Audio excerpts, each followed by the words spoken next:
Hey Sean, thanks for sending in this video. Appreciate it. This looks really good. This is 28 off. I chose this pass because I know this is closer to your limit, but you also execute it really well.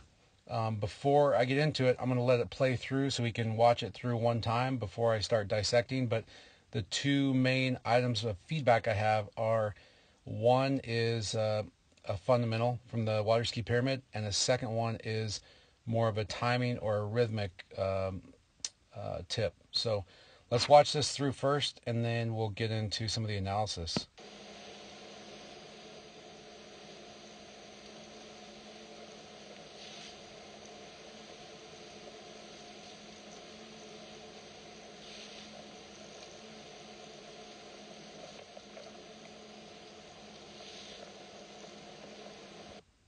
All right, so like I said, very good pass in my opinion. Two things I want to focus on. Number one is your base athletic stance, the most fundamental element of the water ski pyramid. What I will say is overall, it's really good. One thing that I hope you noticed when you watched through this pass was that you ran it really clean. There weren't any huge hiccups, but if you notice, you're just a little bit down course on this pass, more than you probably would like to, more than I'm sure you've run it earlier than this, but I'm sure you've also missed this pass a bit. And what I want to point out is, just in general, the fact that you could ski this pass earlier means to me that you've got some efficiency that you're bleeding. In other words, you're leaving some swing and some speed in the center line on the table. You could be getting more out of your cuts into the wakes. And you could be getting more out of your swing from center line outbound. And both of those factors are affected by your athletic stance. So on the gates here, your body's in a really good stack, meaning that from your knees to your, or from your feet to your knees, and to your knees, hips, shoulders are all in alignment. But what I will say is that you're just a little bit back, and the reason that I can see you're a little bit back is by the attitude of your ski, which, if you project that out, your ski tip is pretty high. So that indicates to me, and the spray coming off here is coming off decently steep. So I'm just going to take a guess and say that you're just a little bit back. Even though your position, your body's in the right shape, it's a little bit too far back, so it's not in as much of a forward position as you can be in. And the reason that I know that is because watch this cut from 1 to 2. Right there, if I can stop this at the right time, look at this position. Your body is completely perpendicular to the ski, meaning if the ski is pointing across course towards 2, that your body is leading your feet. Now that gets you efficiency in speed and angle without loading the rope. So this is really good on your onside cut. But what happens where it breaks down is right here at the wakes, when you lose your stance, right there. Now doesn't seem like a big deal, but losing your stance through the wakes, even though I know you've got to absorb, but you already were losing your hips right here. Even though you're leading with your mass, you're losing your hips a little bit behind you. So what I would say is, if you got a little bit more stacked going in on your offside cuts, so that right here before the wakes, you didn't have this hinge at your hip. In other words, that right there, if you didn't have this little bit right here where your hips hinged back, then you'd be more ready and poised to accept the load of the wake right there, and you wouldn't have to let the ski come up underneath you so much. Because what happens is you land hard on the second side right there. I don't know if you see that, but you land hard on this exit trough, we call it right here, and that's evident by the amount of spray that comes off when you see you pass through this amount of spray right here. That spray height indicates to me that you landed hard on that second side. And in getting crushed right here, you also lose that outbound swing, or the majority of the outbound swing that you could have, so you come off the handle early. So it all goes back to athletic stance. On the gates, your body position looks good.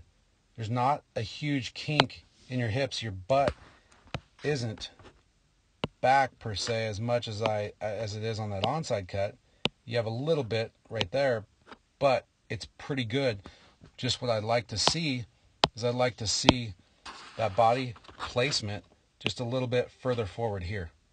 So in other words, what I'd like to ultimately see is I'd like to see this, hips, and then right here would be your shoulders, and your head's red today.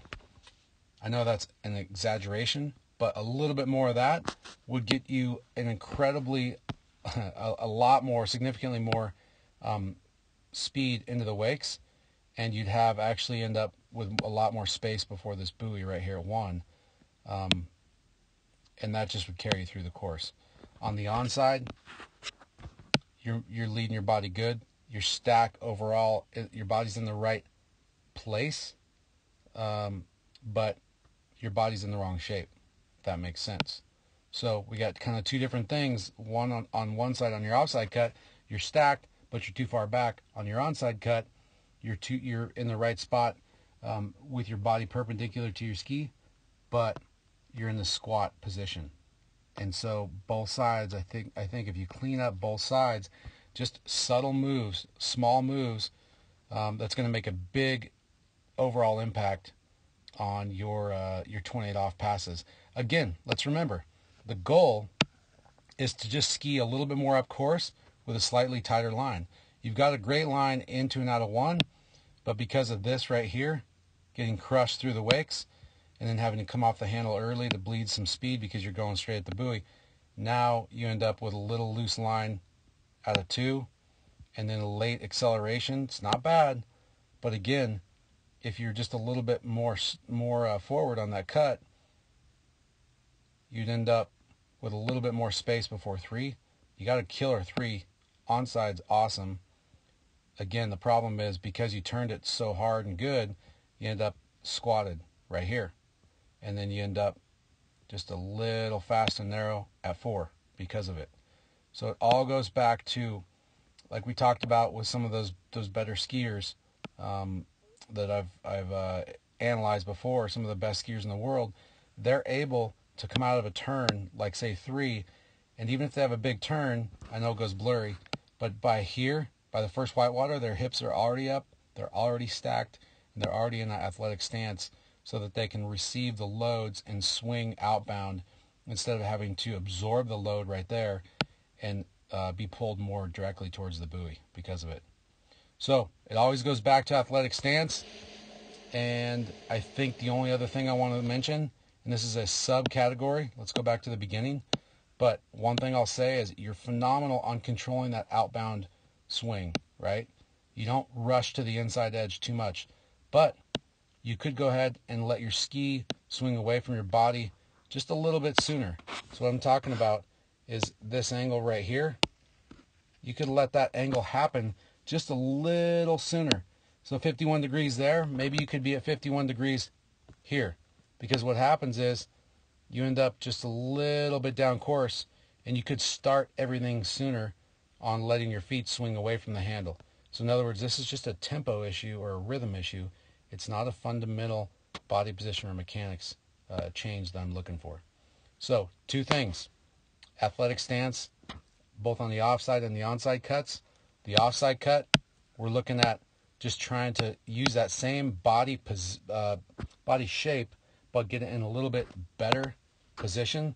So instead of having your body at that angle from the ski, just a little bit more perpendicular here on the offside cut.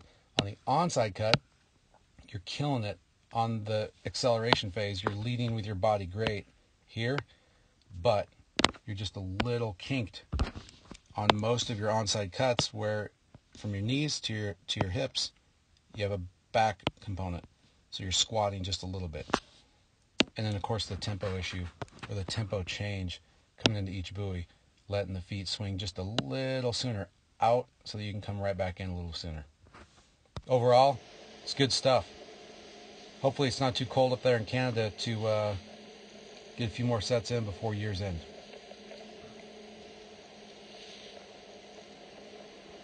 Thanks, Sean.